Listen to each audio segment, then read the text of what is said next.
We don't give people grace that some people just don't know common courtesies because they weren't exposed to that. So you're right, you do have to know to give people grace and just sometimes reconnect people to how this interaction will go and just so you can all be an even footing and say, hey, this, if that person is starting yelling, say, hey, I'm not yelling at you, don't yell at me. And this is how we're going to communicate in this interaction. So what I learned from a citizen was the impact of how our arrests are on people.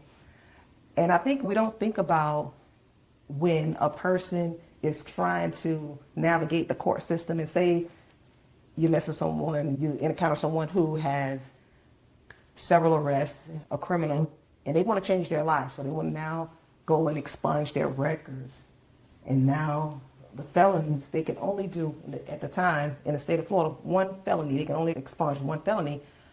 But back in the day, I was trained, stack it deep, sell it cheap as far as the charges. Yeah. So when you put all those charges on people, they can't sometimes get rid of all of those charges in their cases, and it stays on their record. So now you subject a person to a lifelong criminality.